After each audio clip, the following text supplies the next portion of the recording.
What is up, everybody? This is Odyssey's 49ers Web Zone No Huddle podcast. I am the captain of the Brock Purdy hype train, Brian Rennick. I've got passenger number 69 over there, Zain Nakvi.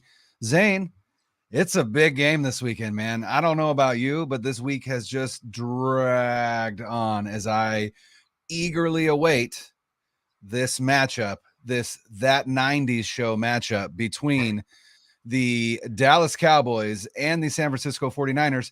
It's up so big that the president of the United States has flown out to Santa Clara simply to watch. Is here. Yeah, POTUS is here to watch this game. It's going to be big. How you feeling, man? Well, you know what? He's here because the Niners are going to be making a trip to the White House at some point as well. He's just getting to know them a little bit because they're having him at their house and he's going to have them at his house, right? That's why he's here. So I love it. But man, I think that as a 90s or 80s, 90s kid, to me, this is just too good, right? This is just one of those matchups that's just a classic NFL cornerstone franchise matchup, right? When you look at the NFL's cornerstone franchises, the Steelers, the Packers, the Cowboys, the 49ers, whenever those teams get together and whenever those teams play, there's just something magical that happens, right? Everybody pays more attention. Ticket prices, as we've been hearing for this game, are through the roof. After they're unbelievable because everybody knows the matchup. Everybody knows what's at stake. Everybody knows that this will be a much tougher test for them than Seattle was. And that's not to say that Seattle was terrible, because they were a much better team than I think what Dallas faced in Tampa Bay. But for sure, this, I would argue, is the best team the 49ers have faced since they lost to Kansas City. So it's the best team that they faced during this winning streak, I would say. And it is the most complete team that they faced during the winning streak. So this matchup to me is all about how Brock Purdy is going to handle that Dallas Cowboys defense. They don't defend the run well. They have obviously Micah Parsons. They have DeMarcus Lawrence. They have a really good defensive line that has multiple guys with 10 plus sacks. And this is one of those games where Kyle's going to have to get into his bag. And look, we finally have a quarterback where he can get into his bag, right? That's the guy whose hype train we're on, and they can finally do that. And he's been able to do that. Will they be able to hang another 30 on Dallas? We'll see. But I think that I'm making my bold prediction to start the show. And I'm saying that a lot of the national pundits that are writing the 49ers off right now and criticizing Brock Purdy, which we'll get to later on in the show, a lot of these people, ESPN Radio and Chris Sims and everybody else who's been talking nonstop about the Cowboys and how impressive that win was against Tampa Bay, this isn't Tampa Bay. The 49ers are not the Tampa Bay Buccaneers. A lot of national pundits will be shocked when they see how good the San Francisco 49ers are and how good Brock Purdy is come Sunday.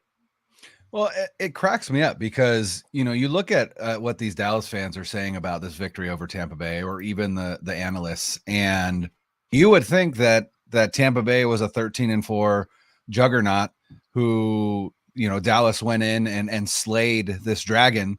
And then you look at it and you go, wait a second, the Tampa Bay Buccaneers were 8-9, right? They had a losing record. They're the 25th highest scoring offense in the NFL with the GOAT at quarterback. And they just fired a defensive coordinator, and Cowboys fans and analysts are lapping up that victory like they put up 31 on, the best defense in the NFL. Well, newsflash, the Tampa Bay Buccaneers are not that good. So you absolutely should have won that game. If you would have lost that game, we probably would have been making fun of you because you had no business losing that game. Yes. And so you are actually facing a 13-4 juggernaut now in the San Francisco 49ers, who have the 6th highest scoring offense in the NFL and are first in the NFL in points allowed. And so, hey, great. Dak Prescott, a heck of a game on Monday night. Not going to take anything away from him. Zain, who did the 49ers play roughly, I think, like 5 weeks ago? They won that game 35-7. Was it not those same Tampa Bay Buccaneers? Correct. It was those same. Brock Purdy hung Purdy's on him first start. His first career start. And and Purdy hung 35 on them. Mm-hmm. And our kicker made every night, so it was 35. And we only gave up 7. And the Cowboys gave up 14.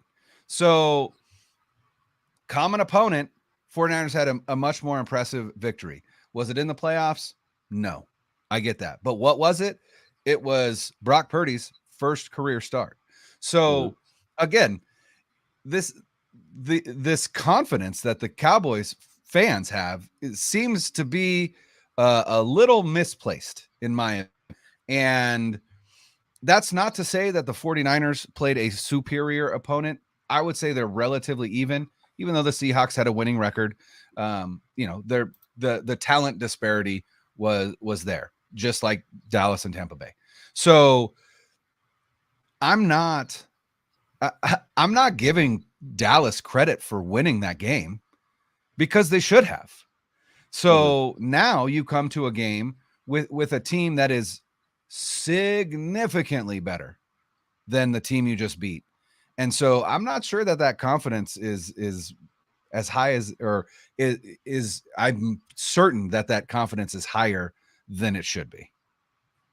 Yeah, that's not warranted at all. Either way, I don't think this will be a blowout like it was against Seattle. I don't think that the Cowboys are a good team, right? We have to respect that. They're number 2 in DVOA behind the 49ers, by the way. They're number 2 in DVOA. Yep. And you could argue that they're just as good as they were last year, and they were a very good team last year. The difference is the 49ers, I feel like, are a much better team than they were last year. They have, number one, a healthy quarterback, because remember, Jimmy got hurt in that game, and after he got hurt, that's when Dallas started catching up. Yep. And number 2, they have a quarterback who's frankly probably a better fit for the system as well. Brock fits this system better than Jimmy does, and I think that's not a discussion anymore, right? That's proven now. Yep. And the third thing is that they have the Niners have Christian McCaffrey this year, which is, like we've been saying for weeks, arguably the biggest pickup in the NFL this entire season, and arguably the biggest midseason pickup in NFL history, depending on where the season goes for the 49ers. If they wrap this thing up and they end with the championship, you can make that case. Now we're getting ahead of ourselves here, right? But I think that what the Cowboys fans don't realize here is that it's beyond Brock Purdy, right? He's been fantastic, but it's beyond him. They're getting their playmakers the ball. Debo's getting his. Kittle's getting his. McCaffrey's getting his. Ayuk is getting his. He's spreading the ball around to everybody. It's not just one guy that's beating teams. The offensive line has been fantastic this year. They've been really good. And I think that all of those things put together, you don't see that unless you see 49ers games consistently, right? And I don't expect some other team to watch Niners games all the time, right? It's just we see this because this is our team. Granted, the Cowboys have a lot of firepower too, right? Pollard is now their primary back, and to me that should have been done last year. And if they would have done that last year, they could have probably put up a better fight in that game. And you got CeeDee Lamb on offense, Dak Prescott. For say what you want to say, the game against the Commanders that he had was terrible, but he was really good. So it's not going to be a blowout. It'll be a tight game, and it'll be a tough game. Do I think Niners will win? Obviously, yeah, of course. Yeah, when I was thinking about this game, right? You talk about outcomes of games, and really to me, there's 4 true outcomes, right? Like in baseball, there's 3 true outcomes: it's a strikeout, a walk, or a home run, right? In football, in a football game, I think there are 4 true outcomes. There's either a blowout, right? So again, if you're talking about teams that you root for, so in this instance, right, there's 4 outcomes to this 49ers Dallas game. 49ers blow out Dallas. 49ers win in a close game against Dallas. Dallas wins in a close game against the 49ers. Dallas blows out the 49ers. I think there are 3 of those 4 possibilities are valid, and I think one of them isn't. I could see a 49er blowout. I don't think that will happen, but I could see it. I could see the 49ers winning a close game. I could see Dallas winning a close game. The one thing that I can't see, that I don't think is even remotely possible, is a Dallas blowout. And I think that speaks more to San Francisco than it does to Dallas. You talked about spreading the ball around. I saw this today. Carlos Ramirez tweeted this out. 17 different 49ers have scored at least 1 touchdown this season, 14 of them on offense and 3 on defense. There's been 14 players on the offensive side of the ball that have scored a touchdown for the 49ers. this is a well-balanced, potent offensive attack. And here's the thing. Last season, our buddy Akash, who will be joining us in a little bit, he got called into a work meeting. So don't think this is false advertisement. He will be here. But he tweeted this out earlier today. I didn't remember this. Last year, when the 49ers went to Dallas to play the Cowboys had the number one offense in DVOA, and they put up 17 points against a 49ers defense that is better this year. They're better. And so everyone wants to look at that game last year, and so much going into this game different than it was last year that I don't even think we can look at last year as any kind of way to predict what is going to happen, because that game was in Dallas. That game was without Christian McCaffrey. That game was with an injured Jimmy Garoppolo. That game was, with Josh Norman and Ambry Thomas as our starting cornerbacks. I got Josh Norman's name right this time. I didn't call him Josh Johnson. So much Bosa of this got hurt. game. Remember, Bosa was hurt in that game too. He got the concussion. He only played about half the game. He went out, and after that, Dallas's offense started rolling. Yeah. So again, I don't want to look to last season and say anything about this season. All I can look to last season is to say this 49ers team is significantly better. And as Paulino Ramos says here, Dallas isn't anywhere better than they were last season. Right? They're not better at all. They're pretty much the same, I would argue. Maybe the emergence of Tony Pollard makes them a little bit more dangerous offense. But here's the other thing. Here's the thing that I appreciate. And we'll get to the defensive side of the ball here in a little bit. Dak Prescott led the NFL in interceptions. And the 49ers defense led the NFL in interceptions. So the guy that loves to throw interceptions this season is going to face the team that loved to get those interceptions this season. So that's the other thing. He clean game in Tampa Bay. Again, kudos to him. Tampa Bay's defense is nowhere near as good as this 49ers defense. So I'm confident that at least one time Dak is going to give the ball back to the 49ers. I'm confident in that.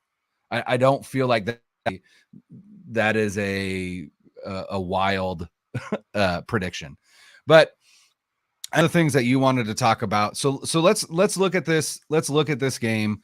Kind of. Let's start with 49ers offense. One thing here to add to the turnover idea. So yeah, I was listening to 95.7 the game earlier today. And by the way, our resident Brock Purdy, captain of the Brock Purdy bandwagon, was on 95.7 the game last night. So if y'all haven't checked it out, Brian will tweet a link out to that later on after we're done the show. But check it out. It was awesome. Appreciate you name dropping me, Brian. Appreciate that. Absolutely.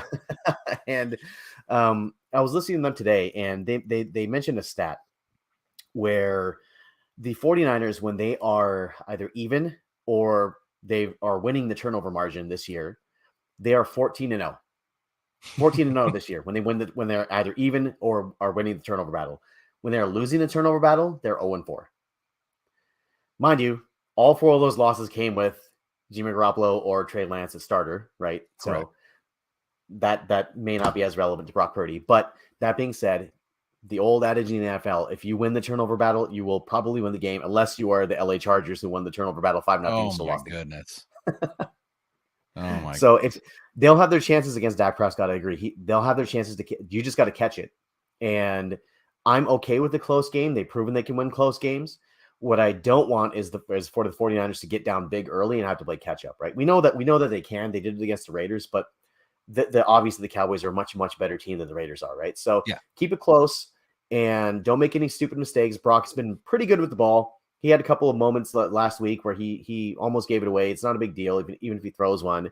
But that being said, win the turnover battle, win the game. It's very simple. 100%. So let's take a look at this game. Let's first look at 49ers offense versus the Cowboys defense. And so when you talk Niners offense, you've got to start with Brock Purdy, right? You know, the dominant storyline, at least in the second half of the NFL, to me, the dominant storyline right now, you know, the rookie 7th round quarterback who is leading this team that has absolutely has a Super Bowl winning caliber roster. And I know one of the things to touch on, and I'm going to let you go here, is all of a sudden, really just this week, we've started to see a lot of criticism of Brock Purdy's game. And I know that you wanted to touch on that. So I'm going to give it to you. The floor is yours, Zain. What is going on here? So a lot of the national media, and again, we don't expect these folks to understand really what's going on here because they'll cover this team for a few weeks out of the year. They're not like Matt Barrows and Matt Mayoko and Jennifer Lee Chan and all the other great writers who were here in the Bay Area that cover the team on a day-to-day basis. They don't attend the practices. They don't see the progression from what Brock Purdy was at camp to what he is now and how he's ascended to what he is. The outside world, I'll call them, just sees a fun, cute little storyline of a guy who is basically lightning in the bottle and won't be able to maintain this because he has XYZ tendencies. Now, the reason I think that's a bunch of hogwash is because we're talking about a 7th round rookie who had 0 first team snaps before the second half of the season, where he was thrust into the starting lineup against a then first place Miami Dolphins team, which was absolutely rolling after Jimmy Garoppolo got hurt. And what has he done? I don't know. He's only had the most successful season out of any rookie 49ers quarterback ever, and one of the most successful seasons of any rookie ever. And he became the first quarterback to throw 3 touchdowns and run for another. He became the youngest quarterback to ever do that in the playoffs. So he is piling historical numbers right now, and you can't ignore that. And we've heard, oh, it's Kyle Shanahan's system that allows receivers to run wide open. Oh, he's getting away with a lot that he's not going to be able to get away with as we go further in the playoffs, according to Chris Sims. And to me, I just don't buy that. And that's not saying that I know more than a former NFL quarterback. That's me saying that it's not that simple, because if it were that simple, somebody would have stopped him by now. They've seen enough of him. They've seen half a season's worth of games, essentially, and nobody's been able to stop him or even slow him down for that matter. People talk about the struggle of the first half, quote unquote, that he had in the first playoff game. The ball was wet. He had several throws get away from him. He identified the proper read. He made the throw, and it got away from him. It's not a big deal. And he showed in the second half, conditions got better. He got better. So I'm not at all concerned about that. What bothers me the most is they're taking away credit from a kid who's done his homework, done the due diligence, that takes care of the ball. Do we hear the same criticism of Trevor Lawrence after he had a freaking 4-pick game in the first half? Are people criticizing Trevor Lawrence like that? They're like, oh, hey, no, it's great. He won the game. He came back and he won the game. So all of the first half stats are irrelevant. No, they're not. Because you can't just cherry pick things and be like, oh, well, he did okay in the second half. No, it doesn't matter. Throughout the entirety of the game, even in the first half, Brock Purdy was fine. He was fine. He missed a couple of throws. Every quarterback misses throws. He didn't throw the ball to the other team. He didn't have a 4-interception game. Didn't fumble it. He was executing the offense. They piled up the most yards they had all season under him. So yeah, all of its criticism about Brock Purdy, all of this back and forth of who's going to get more credit for this. Is it Kyle? Is it Purdy? Is it the receivers and running backs, or who is it, right? None of that should matter, because there have been several quarterbacks to go through this 49ers system, and countless quarterbacks that Kyle Shanahan has had before this that have run his system. And very few, there's been only one, Matt Ryan, who has run the system better. And that was 2016. So they can take all of that and they can shove it, because Brock Purdy is doing a hell of a job right now. And no amount of criticism and quote unquote film study from people saying that he's making this, that, and that the other mistake is going to take away from the fact that he is absolutely rolling, and he is undefeated as a 49ers starting quarterback up until this point and shows no signs of slowing down. Well, and I think what irritates me is this push to diminish what Purdy is doing because Kyle Shanahan is an offensive genius, right? And it's like, okay, so the argument is, I literally, there's probably been 10 dudes on Twitter that have been in my mention saying I could run that offense and do exactly what Brock Purdy is doing. And that is such a disingenuous comment because it is born out of ignorance, because there have been plenty of quarterbacks that have put on the red and gold when Kyle was their play caller that has not been doing what Brock Purdy has been doing. Is he hitting open receivers? Yes. Are they difficult throws? No. But let me tell you something. If your quarterback is consistently and routinely being relied upon to make difficult throws, aka throws into tight coverage or throws that are 25, 30 yards down the field, you know what your quarterback is? He is a victim of a shitty offensive coordinator. That's what he is. And so Kyle Shanahan is a great offensive coordinator. Brock Purdy is running the offense the way that Kyle Shanahan drew it up. Jimmy Garoppolo couldn't run it that way. In his limited sample size, Trey Lance couldn't run it that way. Nick Mullins that way. CJ Beathard couldn't run it that way. Brian Hoyer couldn't run it that way. There have been 5 other guys that could just step into this offense and do what Purdy is doing and haven't done it. So at what point do you give credit to the kid for doing this? Because no one else has. And that's what's irritating to me is, yeah, anyone can do it. Well, then why haven't they? Why hasn't anyone else done it? Why hasn't anyone else run it this way except for Matt Ryan in 2016? So these comments, right, that try and diminish what he's doing. Oh, he's throwing to open receivers, or, oh, yeah, I'd be good too if all I had to do was throw it 5 yards downfield. Brock Purdy is 17th in the NFL in completed air yards per reception. Do you know who that's better than? That's better than Jared Goff, Joe Burrow, Trevor Lawrence, Patrick Mahomes, Aaron Rodgers, Daniel Jones, Jimmy Garoppolo, Matt Stafford, Justin Herbert, and Kyler Murray. That's better than all those guys, right? 17th. If you want to talk about ADOT, average depth of target, Brock Purdy's ADOT is 6.6 yards. Patrick Mahomes' ADOT is 7.2 yards. Okay. Is that wildly better? Absolutely not. Zane, do you know who led the NFL in yards from yards after the catch in 2020, 2021, and 2022? Debo? That'd be Mr. Patrick Mahomes. Oh, sorry. Talking about quarterbacks. Oh, yeah, quarterbacks. Yeah. Yep. Patrick Mahomes led the NFL the past 3 seasons in yards from yards after the catch. Got it. Yards from yards after the catch. I thought you meant just yards after the catch, right? Yeah. Stop it with this nonsense that, like, Purdy is just running this offense that is idiot proof, because it's not. Because we've seen plenty of people act like idiots behind or under center in this 49ers offense and,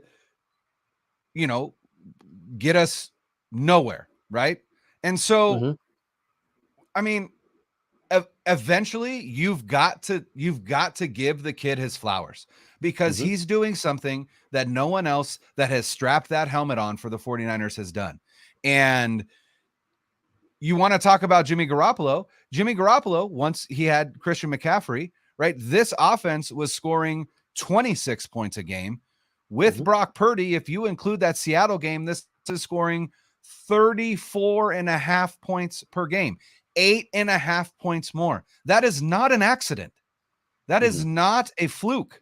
That is a kid who is running this offense the way that the offensive genius wants him to. And he's been incredible. And so I can see that our buddy Akash has joined us. We're going to let him jump in to this conversation. Akash, we are talking right now about what is going on with all these people criticizing Brock Purdy's play or diminishing his play because he plays within Kyle Shanahan's offense.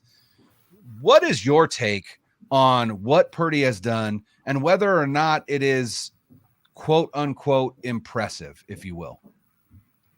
I just think it's his ability to operate the offense. And I don't understand why we always got to give credit to one to take away from someone else. I think Kyle Shanahan's doing a good job of drawing up plays. I think the 49ers are as talented as anyone on the offensive side of the ball.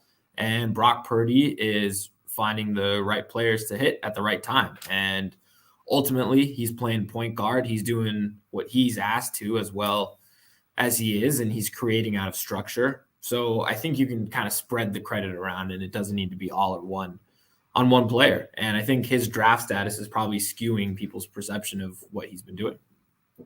Yeah, if Brock Purdy was a first-round pick, people will be losing this with how well he's playing right now. Yeah, it's dumb. It's unfortunate because the first-round picks get so much more leeway, and I feel like I've been picking on Trevor Lawrence because of his game, his first playoff game, and I feel bad because like that's kind of like my go-to right now, but I feel like if, to your point, Brian, if he was drafted in the first round, there would be more leeway for him to make mistakes. But now because he's a seventh round rookie and so many people, I guess, feel like they quote unquote missed the boat on that, they feel justified to be able to criticize him as a result. And I just think it's totally unfair. But thanks for joining us, Akash. Akash, backstory. So Akash and I have known each other for several years now. Back when you were in Seattle and back when you had 1,000 followers and not the 10,000 plus that you have now. Like Akash is one of my good friends, and thank you so much, man. I know it's short notice, but thank you so much for joining us today. Really, it's awesome to have you. No, man, appreciate you guys for having me. I know I did this with Brian and Al, and I think you missed out last time, and then this time it looks like Al's out. So I'll come back again. The one constant. I was gonna say Brian's the only one that shows up every time. Right, he's like Brock Purdy. He shows up every single time. Right, I'm the new guy. I gotta prove my worth. And we kind of spent the first part of the show, Akash, talking about this matchup against Dallas and how while it will be a tougher test than what we had with Seattle, this is a game that the 49ers could and probably should win because it feels like the better team. And I don't know if I'm alone in feeling this way, but it seems like Dallas was the same team as they were last year for the most part, with the exception that Tony Pollard is now the focal point running the ball as opposed to Zeke Elliott. But I feel like it's one of those situations where they're almost the same. So do you feel the same way where it's almost the same matchup, but with the exception that the Niners have kind of taken a step up with the addition of Christian McCaffrey and Purdy? Kind of, yeah. I think if we start, on the 49ers offensive side of the ball against the Cowboys defense, I think the matchup there is along the offensive line and the Cowboys defensive line. I think that's where that matchup is going to be decided. Cowboys defensive line, second in adjusted sack rate. They're second in sacks. I mean, they have 54 this season. Obviously, Micah Parsons, DeMarcus Lawrence, they've just got a lot of talent. And the 49ers offensive line has done a pretty good job pass blocking this year. I think they're third in PFF's pass blocking efficiency. They've generally held up outside of a few Mike McGlinchey plays. And that's going to be the big test. Can they hold up long enough to give Brock Purdy enough time? Because if they do, I don't think the Cowboys secondary can hang with what the 49ers have on the outside. I said the other day, the Cowboys are 32nd in DVOA defending wide receiver 2. And I just think it's going to be difficult for them to be able to stop Brandon Ayuk, Deebo Samuel, George Kittle, Christian McCaffrey, Elijah Mitchell. And eventually, if the 49ers are able to dictate how this game goes, whether that's they get up early and they're able to establish.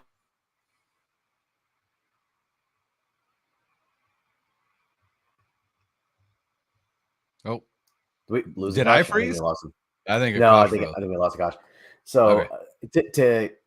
to go forward on that thought, kind of pick it up where Akash kind of left off there. I think that they will need to stay up on them. They if they get down early, it's going to be a massive task for them to kind of claw back into it if it's by multiple scores. So I think that if you're the 49ers, just keep it close. I don't anticipate them taking a ton of risks. You may see conservative Kyle for a little bit just to feel it out at the beginning, and that's fine. That's not a big deal. Take the points when you have to. But as an aside, it was kind of funny, Brian. I was listening to Pro Football Talk, and I'm not a big Mike Florio fan, but I do like I do like how. Are there Mike Florio fans?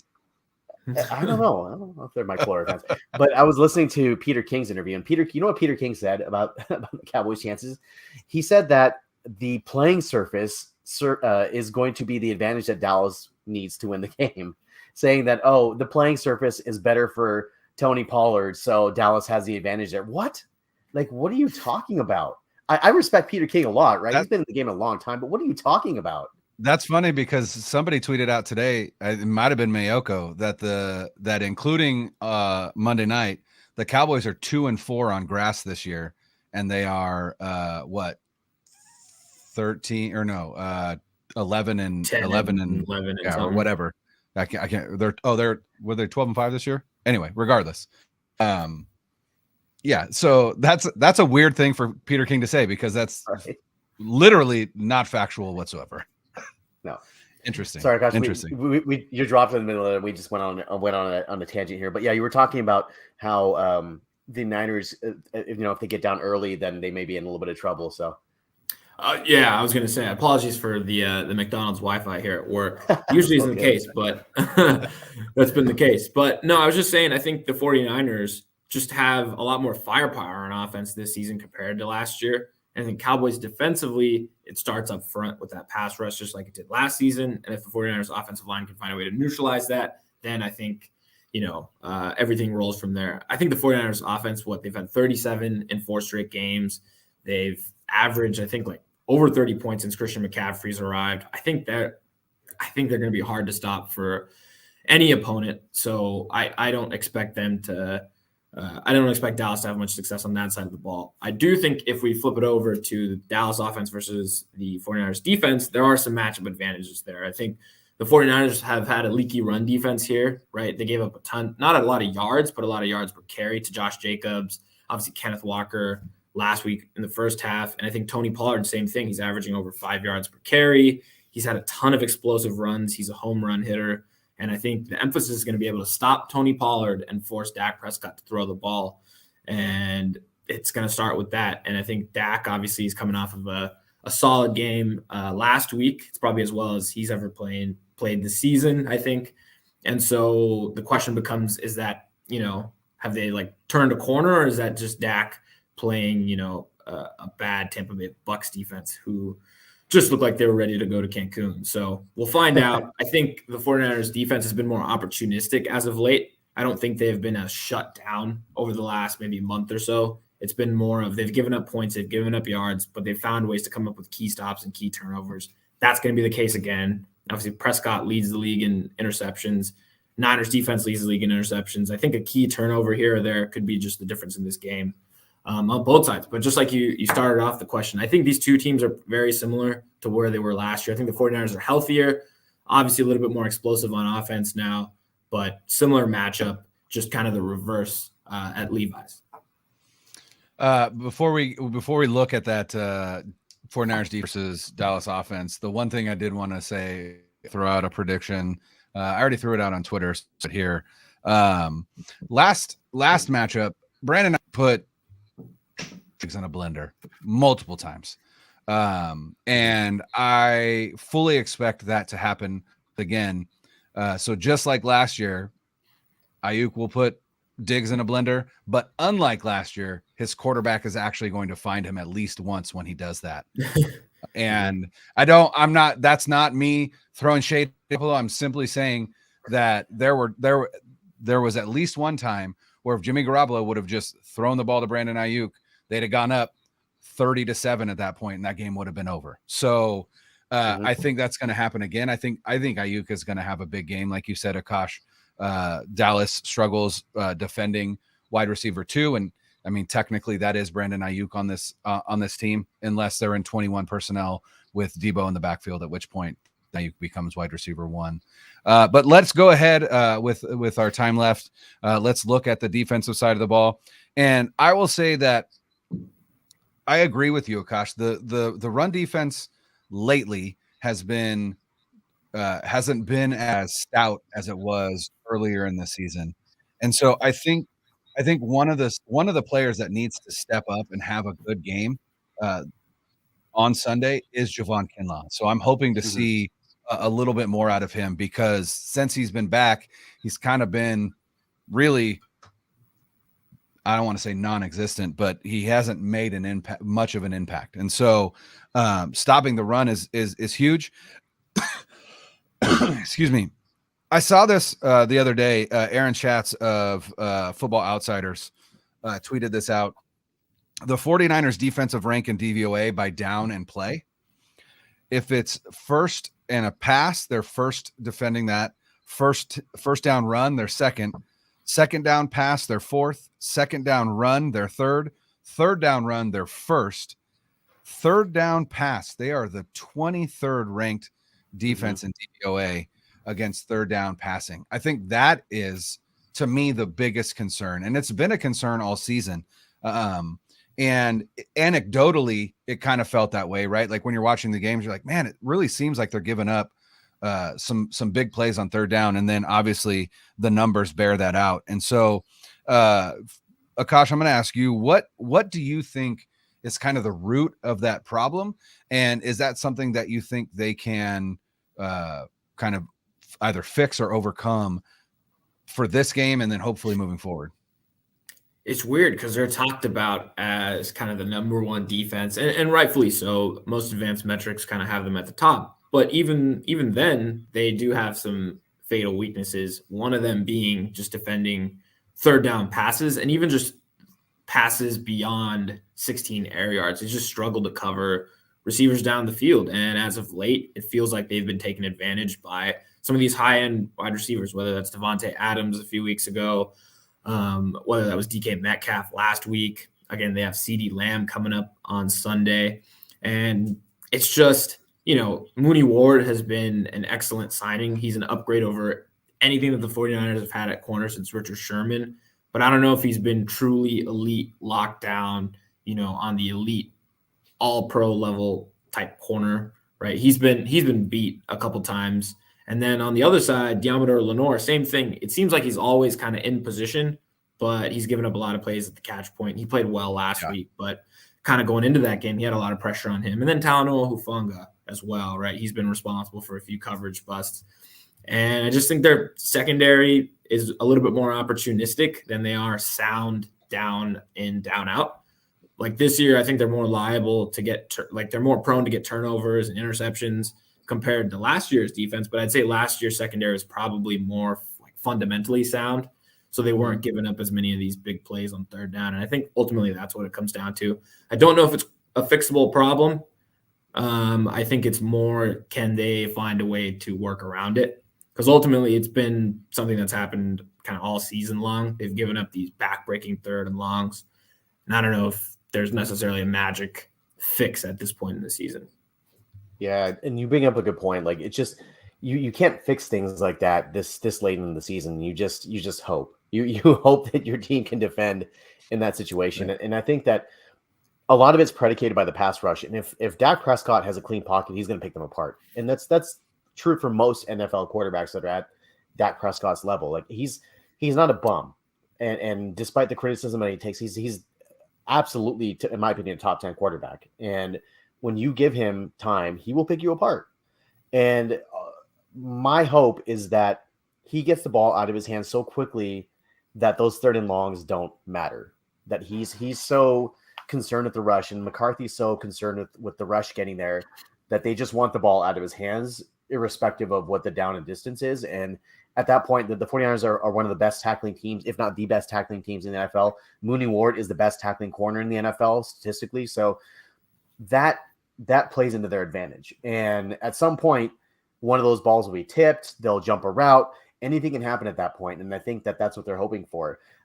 One of the things that was pointed out earlier this year on a broadcast was the bend but don't break nature of the 49ers defense. And it's almost like they're okay with death by 1,000 paper cuts, because that gives their defense more opportunities to get the ball. Remember, against Seattle was kind of matriculating the ball down the field very methodically. And they took almost 10 plays to get it down in the Niners red zone. And then all of a sudden they come up with that huge strip sack and Bosa gets the recovery, and the entire game changes after that. So I think that's why, another reason why we're seeing a lot of turnovers is because the offense has more opportunities with the ball and to turn it over. But if they can't get pressure on Prescott, like he had a clean pocket. If you guys saw that game against Tampa Bay, they didn't get any pressure on him at all. Like he was not bothered at all. He had all the time in the world to go find receivers and run the ball. And it was just, like you said, Akash, Tampa Bay was ready to go on vacation. It's not going to be the case this week, but they cannot let their guard down. And right now, Dallas is playing really well. I mean, for the most part, I mean, they've lost 3 out of the last 5 games, but that offense last week, they played really well. So you're hoping that you get the lost 3 out of the last 5 games, Dallas, and not the Tampa Bay Buccaneers, Dallas Cowboys. Yeah. I mean, this defense is predicated upon the pass rush, right? It's the entire philosophy. It's how it's built. That's where all the resources are, right? Is on that line. And so this defense lives and dies by the pass rush and getting pressure on the quarterback. And they play zone on the back end because zone is difficult to defeat if you've got to get rid of the ball quickly. Either that or it sets it up for your tacklers to come downfield and hit and take those runners out. So, I mean, every game you could argue this 49ers defense is going to do well if blank, and that blank is if they can get pressure on the quarterback. And if they can't, it could be a long day. And so I think that's the biggest matchup. I'm going to put you guys on the spot here real quick before we get to our score predictions. And I'm going to ask you on either side of the ball. I want you to choose one player, right? Where you think that at the end of this game, if the 49ers win this game, we're going to point to it on the offensive side of the ball and the defensive side of the ball and say, this is the blank game, right? This is this player game. This is this player game. Who do you think on both sides of the ball is going to be the biggest difference maker in a 49ers victory? I can go first here. I think offensively, I think it's going to be a Deebo Samuel game. I just think he turns into an absolute war daddy in these playoff games. I mean, we saw what he did last season in the postseason. We saw what he did last week. It just seems like when the lights get a little brighter, when the stage gets a little bigger, Deebo Samuel turns it up to a whole nother level. And it felt like right after that Jonathan Abram play, it's like the entire team fed off of that. And I expect Deebo to – yeah, including Kyle Shanahan. And I just think Deebo Samuel on offense is just kind of the catalyst. Even though McCaffrey's been playing so well, they started to use Deebo Samuel a little bit more in the backfield. He looks a lot healthier coming off that injury. He's had a couple games removed from it. So I just think he's kind of the engine right now. And I think he's going to be the one when we look back after this week and be like, damn, he had X amount of yards. He had this huge game-changing play. So I think Deebo Samuel on offense, and I think defensively it all starts with the defensive player of the year, Nick Bosa, who actually had no pressures last week, no sacks. He was held off. He was really held off the stat sheet. And so I just think he's due for a big game. I just think he's going to be challenged on Saturday night by Kyle Shanahan. I'm sure he's going to poke and prod him by saying, Micah Parsons might be playing better than you right now. Micah Parsons did this, and this last week. You didn't do anything. And I want to say that Nick Bosa on this big stage is going to want to make a statement. He's going to want to play better than Parsons. He's going to want to come up with some sacks. And I think he's just going to continue that. So I think we're going to look back and say this is the 2019 draft game where Deebo on offense and Bosa on defense. I love it. I agree with you. I think Bosa's coming out in this game with his hair on fire because he wants everyone to recognize that he is the defensive player of the year. And it's not Micah Parsons. And I think it's his entire goal to outplay that guy the whole game. I love it. Go ahead, Zane. I'm going to say offensively, I'm going to go with the obvious one, Christian McCaffrey. And I think that no pass rushing defender likes being run at. They ran at Micah Parsons last year. They're going to do it again this year. They hate 100%. Defending the run. They hate when they have big offensive linemen pulling and guards and tackles, double teaming them and having to defend the run because they like getting after the quarterback. The best way to take a pass rusher out of a football game is to run at him. They did it last year successfully, and they're going to do it again this year. This is a game where Kyle should not hesitate to run the ball 40 times. Cowboys were 22nd against the run this year, right? And people say that those stats can be misleading, but that's it is what it is, right? You are what you are at this point. They've got several running backs that can tote the ball that they can trust. But Christian McCaffrey, dual threat, it sets up the play action if they can run well. And that opens things up for guys like Debo and Kittle and Ayuk. I think Ayuk's going to have a much bigger game and impact than he did last week. He did have 70 yards last week and the drop touchdown, obviously, but I feel like he's going to have a huge game as well. And this is going to be a game where it's going to be a slobber knocker. It's going to be one in the trenches. And I can see Kyle running the ball 30 plus times, 40 times if he has to, with all of the running backs, right? With Eli Mitchell and Mason as well, in addition to McCaffrey. So that's why I think it's going to be a Christian McCaffrey game on offense.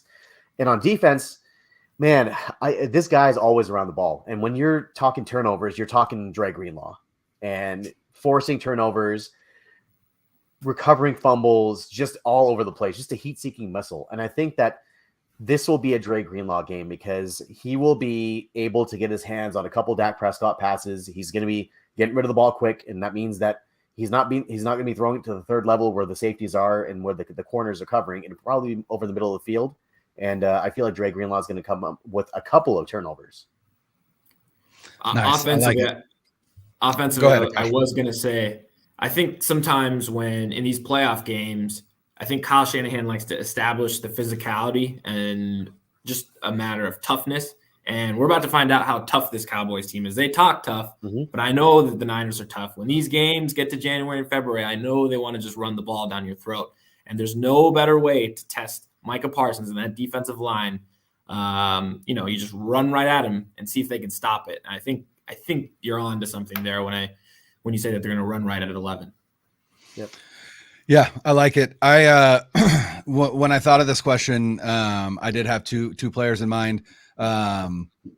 Zain took my one on defense, but in my heart of hearts, I think this is the Brandon Ayuk game. I think this is the game that establishes Brandon Ayuk on the national stage.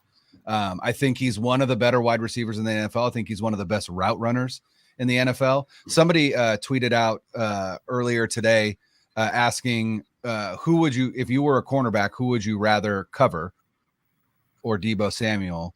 And I quote tweeted that, and I said, I would rather cover Deebo Samuel, right? Brandon Ayuk is an elite route runner, but if we're talking tackling, I'd rather tackle Ayuk because Deebo Samuel is a bowling ball with knives, right? Like that is their game, right? They're totally different games, but they fit within this offense perfectly. But I think, like I said, Brandon Ayuk was open a lot against the Cowboys last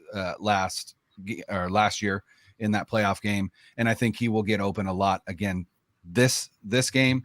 But like I said, he has a quarterback who looks for him.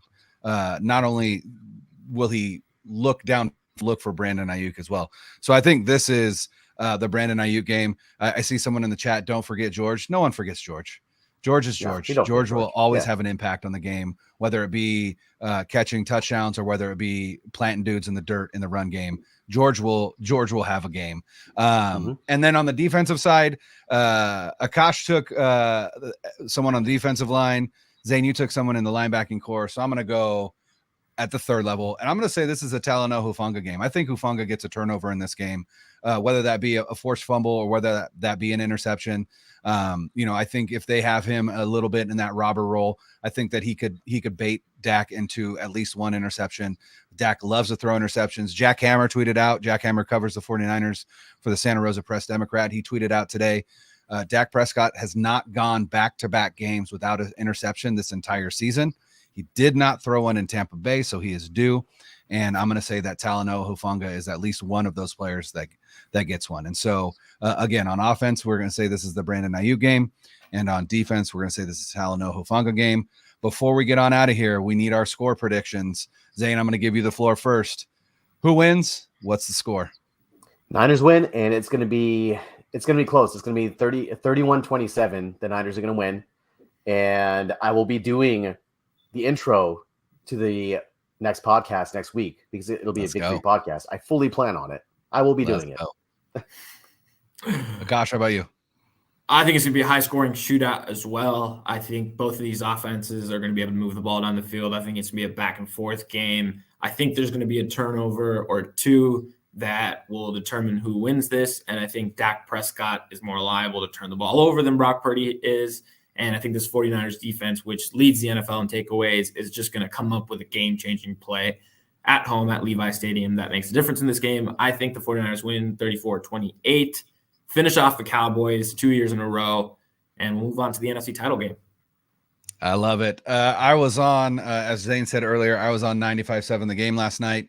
They asked me for a score prediction. I hadn't quite thought through it yet. So I think I rambled a little bit when I answered that question. The one thing we didn't talk about was how well Kyle Shanahan knows Dan Quinn and Dan Quinn's defense. And I think that Kyle is licking his lips, excited about exploiting Quinn's rules and throwing some stuff at Dan Quinn that he's probably never seen before. And I think there's going to be at least one play where it's a completely busted coverage because they don't know what to do because Shanahan and his formations have broken their rules. And so I'm going to stick with the score that I gave on the game last night. I do think it's close. Again, we talked about the outcomes of the game, the four true outcomes, if you will: a 49ers blowout, close victory, a Cowboys close victory, or a blowout. And I don't think there's any simulation that has the Cowboys with a blowout victory. And so I think this will be a close 49ers victory. Final score, they keep that 30-point streak alive, and they win this game 30-26.